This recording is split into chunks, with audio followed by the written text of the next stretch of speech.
Hello students, कल हमने discuss किए थे नर्नस इक्वेशन के बेस पे न्यूमेरिकल्स। आज हम डिस्कस करते हैं इक्विलिब्रियम कांस्टेंट एंड नर्नस इक्वेशन के बीच में रिलेशन क्या है। अब देखो, हमें पता है नर्नस इक्वेशन हमारे पास क्या थी, हमने फाइंड आउट करना है नर्नस इक्वेशन एंड केसी के बीच में रिलेशन। ठीक है, अब नर्नस इक्वेशन क्या थी, E cell equal E naught cell minus R T upon n F natural log Q C. ठीक है, इसको हमने लॉग की फॉर्म में लिखा था, E cell equal E naught cell minus R T upon n F. Sorry, इधर log के टर्म में लिखना था, 2.303 से मल्टीप्लाई की थी हमने, R T upon n F log 10 Q C. ये लॉग 10 आपको पता ना, बेस है लॉग का। इसको सॉल्व करके हमारे पास क्या आई थी equation, E naught cell minus 0.0591 divide N log 10 Q C लिख लो या के सी लिख लो। ठीक है, ये थी। अब हमने क्या करना है, के सी और नर्नस इक्वेशन के बीच में रिलेशन क्या होता है ये फाइंड आउट करना है। अब देखो, मान लो सबसे पहले हम एक कंसेप्ट समझते हैं। डैनियल सेल था जो हमारा गैल्वेनिक सेल, उसमें हमारी रिएक्शन क्या होती थी, zinc plus copper plus two equilibrium, zinc plus two plus copper. ये सोलिड था, ये एक्वस सोलिड। अब सोलिड सोलिड की कंसंट्रेशन तो 1 है, इनका कुछ लेना देना नहीं है रिएक्शन से। अब देखो, अगर दोनों की अमाउंट इक्वल हो जाए, कॉपर प्लस 2 की एंड जिंक प्लस 2 की, हमें पता है डैनियल सेल में करंट कहाँ फ्लो करता था, cathode to anode due to the potential difference. अगर इन दोनों की कंसंट्रेशन इक्वल हो जाए तो करंट फ्लो नहीं होगा, करंट फ्लो नहीं होगा तो हमारा जो ई सेल होगा एट इक्विलिब्रियम वो क्या हो जाएगा, 0।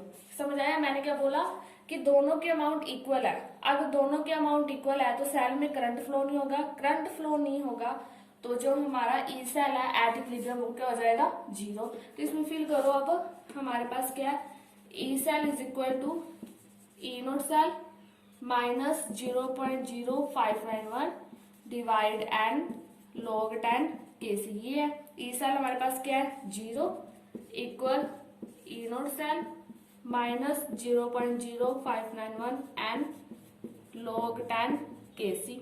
इसको इधर ले आओ, ये हो जाएगा minus E naught cell minus 0.0591 n log 10 के सी। माइनस से माइनस कैंसिल, तो E naught cell equal 0.0591 divide N log 10 के सी। तो हमारे पास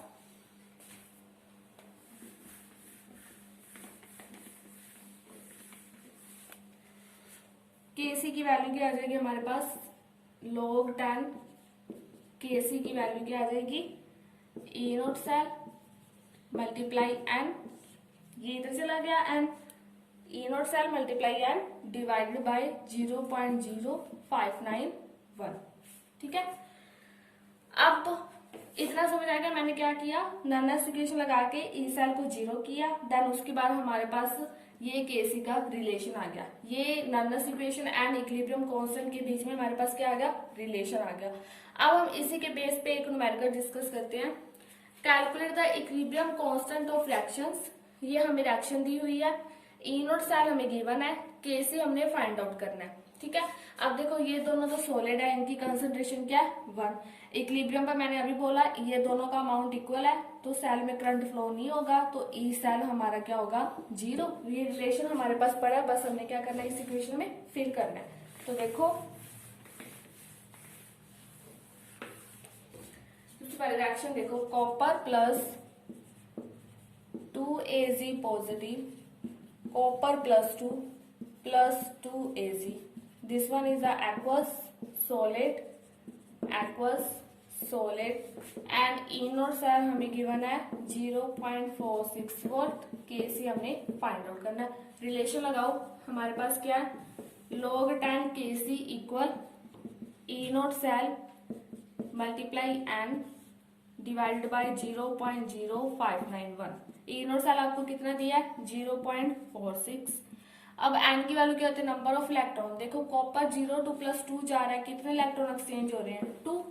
इधर सिल्वर +1 से 0 जा रहा है, कितने इलेक्ट्रॉन एक्सचेंज हो रहे हैं, 1। बट सिल्वर कितना है, 2, तो इसको 1 × 2 हमारे पास कितना हुआ, 2 इलेक्ट्रॉन। तो n की वैल्यू क्या हुई, 2, 0.0591। ये आ गया हमारे पास log 10 Kc। ठीक है, इसको आप सॉल्व करना ना, ये सॉल्व करके आ जाता है हमारे पास 15.6 log 10 Kc। अब देखो log को कैसे सॉल्व करेंगे, हम क्या करते हैं, पहले तो जब भी हमारे पास इक्विलिब्रियम कौन सा log में, हम क्या करेंगे, both side multiply by anti log। अब ये कंसेप्ट थोड़ा सा ध्यान से समझ लेना। ठीक है, तो लगाओ log 10 Kc मल्टीप्लाई, हमने क्या करना है, anti log is equal to anti log 15.6। log and anti log आपस में कैंसिल हो जाते हैं, बचा क्या हमारे पास, Kc इक्वल एंटी log 15.6। अब जब भी आपने एंटी log सोल्व करना है तो आप क्या करोगे, डेसिमल से पहले और डेसिमल के बाद को 10 की पावर में लिख दोगे। कैसे, देखो जैसे ये एंटी log 15.6, हमें पता log का बेस 10 होता है, तो इसको कैसे लिखोगे आप, 10⁻15 मल्टीप्लाई 10⁻0.6। ठीक है, और आपका जो आंसर आएगा वो जो डेसिमल से पहले आपने 10 किया उसी के फॉर्म में आएगा। तो Kc हमारा कैसे आ जाता है, तो ये जो है एंटी log 0.6 की वैल्यू हम टेबल से देख लेंगे, और ये जो 10⁻15 है, ये इसका आंसर तो ऐसे ही आना, ये तो हमारे आंसर में आना है, और ये सोल्व करके हमारे पास आ जाता है अप्रोक्सीमेट 3.96। ये 3.96 मैंने लॉग टेबल से वैल्यू ली है, मतलब एंटी लॉग टेबल से। देख लो, इसको ध्यान से समझ लो, ये आया, फिर दोनों साइड एंटी लॉग से मल्टीप्लाई कर दो, एंटी लॉग एंड लॉग आपस में कैंसिल आउट। देन डेसिमल से पहले एंड डेसिमल के बाद को 10 की पावर में लिखो, जो डेसिमल से पहले है वो तो आपका आंसर के फॉर्म में आएगा, एंड डेसिमल के बाद वाले को एंटी लॉग वाले टेबल में देखो, देन आपके पास वैल्यू आ जाएगी। वैसे ऑलमोस्ट पेपर में लॉग एंटी लॉग की वैल्यू गिवन होती है आपको। तो ये क्वेश्चन यहाँ पे सॉल्व हुआ। अब नेक्स्ट देखते हैं, अब हम देखते हैं गिब्स फ्री एनर्जी। अभी तक हमने क्या पढ़ लिया, इलेक्ट्रोकेमिकल सेल पढ़ लिया, इलेक्ट्रोड पोटेंशियल पढ़ लिया, स्टैंडर्ड इलेक्ट्रोड पोटेंशियल पढ़ लिया, जिससे हमने ई सेल फाइंड आउट करना सीखा, नर्नस इक्वेशन सीखी, एंड नर्नस इक्वेशन इक्विलिब्रियम कांस्टेंट देखा, तो उसी बेस पे हमने न्यूमेरिकल भी देखे। अब हम देखते हैं गिब्स फ्री एनर्जी। देखो थर्मोडायनेमिक्स में गिब्स फ्री एनर्जी हम पढ़ के आए हैं, अभी हम थोड़ा सा डिस्कस करेंगे कि गिब्स फ्री एनर्जी क्या होती है। मान लो कोई भी सेल रिएक्शन हो रही है तो उससे एनर्जी प्रोड्यूस हो रही है, एनर्जी जो प्रोड्यूस हो रही है उसको आप क्या करते हो, यूजफुल वर्क में कन्वर्ट करते हो। तो जितनी एनर्जी आपको मिल रही है, आप उससे कितना वर्क ले रहे हो या कितने वर्क में कन्वर्ट कर रहे हो, उसको हम लिखते हैं in terms of Gibbs free energy. समझ आया? देखो मान लो, दोबारा से एक बार बताती हूँ मैं आपको।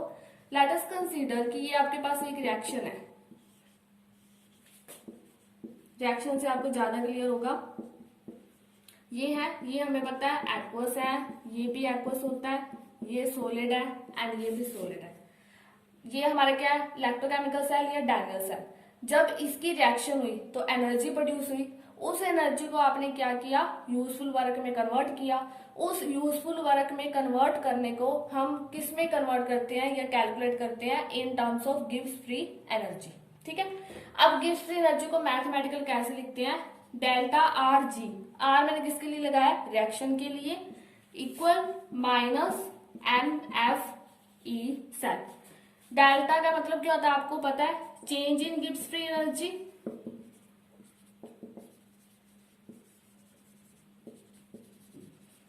एंड हमें पता क्या होते हैं, number of electron exchange during oxidation and reduction.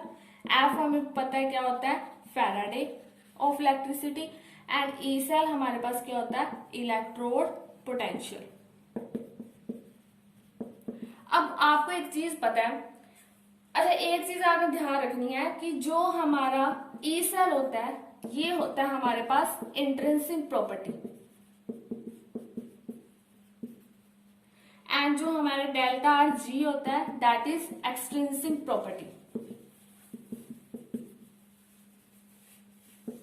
Intrinsic extrinsic हमने पढ़ा हुआ है। इंट्रिंसिक मतलब जो हमारे मतलब कि टेम्परेचर वॉल्यूम पे डिपेंड करते हैं, एक्सट्रिंसिक जो प्रेशर वगैरह पे डिपेंड करते हैं। तो ये हम थर्मोडायनामिक में पढ़ के आए हैं, तो मैं ज्यादा डिस्कस नहीं करूंगी। अब देखो ई से मैंने क्या बोला है, इंट्रिंसिक प्रॉपर्टी है, डेल्टा आरजी क्या है, एक्सट्रिंसिक प्रॉपर्टी। ये चीज आपने ध्यान में रखनी है। अब मान लो जब हमने देखो डैनियल सेल किया था तो उसके लिए हमारी जो ई सेल की वैल्यू आई थी, ई नोट सेल की वैल्यू क्या आई थी, 1.1 वोल्ट इतनी आई थी। इस रिएक्शन में देखो एन की वैल्यू आपके पास क्या है, 2 है। अगर मैं सारे इक्वेशन को 2 से मल्टीप्लाई कर दूं तो ई नोट सेल तो आपका उतना ही रहेगा ना, पहले 1.1 वोल्ट आया है, अगर हमने 2 से मल्टीप्लाई कर दिया तो ऐसे थोड़ी ना कि ये 2.2 वोल्ट आ जाएगा, नहीं, ये 1.1 वोल्ट ही रहेगा। बट जो आपका एन है पहले 2 था, अब कितना हो गया, 4।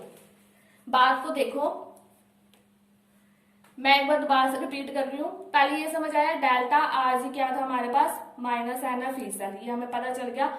ई सेल हमारी इंट्रिंसिक प्रॉपर्टी है, गिब्स फ्री एनर्जी हमारी एक्सट्रिंसिक प्रॉपर्टी है। मैंने क्या बोला कि हमारे पास एन की वैल्यू कितनी थी, 2। अगर मैंने इस सारी इक्वेशन को 2 से मल्टीप्लाई किया तो हमारे पास क्या था, एन की वैल्यू कितनी हुई, 4, क्योंकि 2 इलेक्ट्रॉन थे, इसके आगे 2 है तो 2 मल्टीप्लाई 2 कितना हुआ, 4। बट जो ई नोट सेल है वो आपका चेंज नहीं होगा, वो तो वैसे का वैसे ही रहेगा। उसमें क्या इफेक्ट आएगा, उसका जो ई नोट सेल पहले 1.1 वोल्ट था, बाद में भी कितना रहेगा, 1.1 वोल्ट, बिकॉज जो ई सेल है वो हमारी क्या, इंट्रिंसिक प्रॉपर्टी। तो अगर आप लिखो डेल्टा आर जी, मैंने क्या लिखा, माइनस एन एफ ई। पहले जब हमने क्या किया, बाहर से कोई इलेक्ट्रिसिटी सप्लाई नहीं की या इसको 2 से मल्टीप्लाई नहीं किया, तब हमारा कितना आया, -2FE। ठीक है, जब आपने सारे इक्वेशन को 2 से मल्टीप्लाई किया, ई नोट सेल हमारा पहले क्या था, 1.1 वोल्ट, बाद में भी कितना रहेगा, 1.1 वोल्ट, बट जो हमारा एन है वो अब कितना हो गया, 4, तो -4FE। समझ आया इतना? अच्छा एक बार और देखो, आप कंफ्यूज मत होना। मैंने क्या बोला, सबसे पहले कोई भी रिएक्शन हुई, एनर्जी प्रोड्यूस हुई, एनर्जी को हमने यूजफुल वर्क में कन्वर्ट किया, उसको हम कैसे कैलकुलेट करते हैं, in terms of Gibbs free energy. तो ये हमारे पास क्या थी, गिब्स फ्री एनर्जी की इक्वेशन। देन हमने क्या एज्यूम किया, जो हमारा ई सेल है वो इंट्रिंसिक प्रॉपर्टी है, जब गिब्स फ्री एनर्जी क्या, एक्सट्रिंसिक प्रॉपर्टी। फिर मैंने क्या बोला कि मेरे पास एन की वैल्यू 2 है, जब हमने 2 से मल्टीप्लाई नहीं किया। अगर मैं सारे इक्वेशन को 2 से मल्टीप्लाई कर दूं तो मेरा जो ई नोट सेल पहले कैलकुलेट किया हुआ था 1.1 वोल्ट, हमने इलेक्ट्रोकेमिकल सेल में किया था, बाद में भी वो कितना रहेगा, 1.1 वोल्ट। बट जो एन की वैल्यू पहले 2 थी, अब कितनी हो गई, 4, 2 मल्टीप्लाई 2 4। तो मैंने सिंपली कुछ नहीं किया, मेरे पास ये इक्वेशन थी, पहले एन की वैल्यू मैंने 2 से मल्टीप्लाई जब नहीं किया, हमारे पास क्या आया, -2FE। जब आपने 2 से मल्टीप्लाई किया तब हमारे पास कितना आया, -4FE। इतना समझ आया? अब देखो मान लो अगर हम सभी की कंसंट्रेशन 1 एज्यूम कर लें, मतलब एन की भी 1, एफ की भी 1, ई की भी 1, तो ये जो गिब्स फ्री एनर्जी है ये किस में चेंज हो जाती है, स्टैंडर्ड गिब्स फ्री एनर्जी में। Means delta R G naught is equal to -NF E naught cell. कुछ नहीं करना, बस हमने क्या किया, सभी की कंसंट्रेशन यूनिटी मानी, तो जो गिब्स फ्री एनर्जी वो किस में चेंज होगी, स्टैंडर्ड गिब्स फ्री एनर्जी में। अब देखो हमें पता है ई नोट सेल की वैल्यू हमने नर्नस इक्वेशन से कैलकुलेट की थी, मैंने स्टार्टिंग में लिखा भी था, तो वो क्या थी, delta R G naught is equal to -NF। अगर हम 0.0591 के टर्म की बजाय 2.303 वाली इक्वेशन लिखे तो वो क्या थी हमारे पास, 2.303 R into T divide N F. इधर हमारे पास क्या था, log 10 kc। तो अब NF से तो NF कैंसिल हो गया, बचा क्या हमारे पास, delta R G naught is equal to -2.303 RT log 10 kc। ये हमारा है गिब्स फ्री एनर्जी का रिलेशन। अगर तो आपको गैस कौन सी है, टेम्परेचर दिया तो हम ये वैल्यू यूज कर लेंगे, अदरवाइज हम सिंपली, हमें number of electron exchange, Faraday और ई सेल दिया है तो हम ये यूज कर लेंगे। तो अभी तक इतना समझो, न्यूमेरिकल हम कल डिस्कस कर लेंगे इसकी।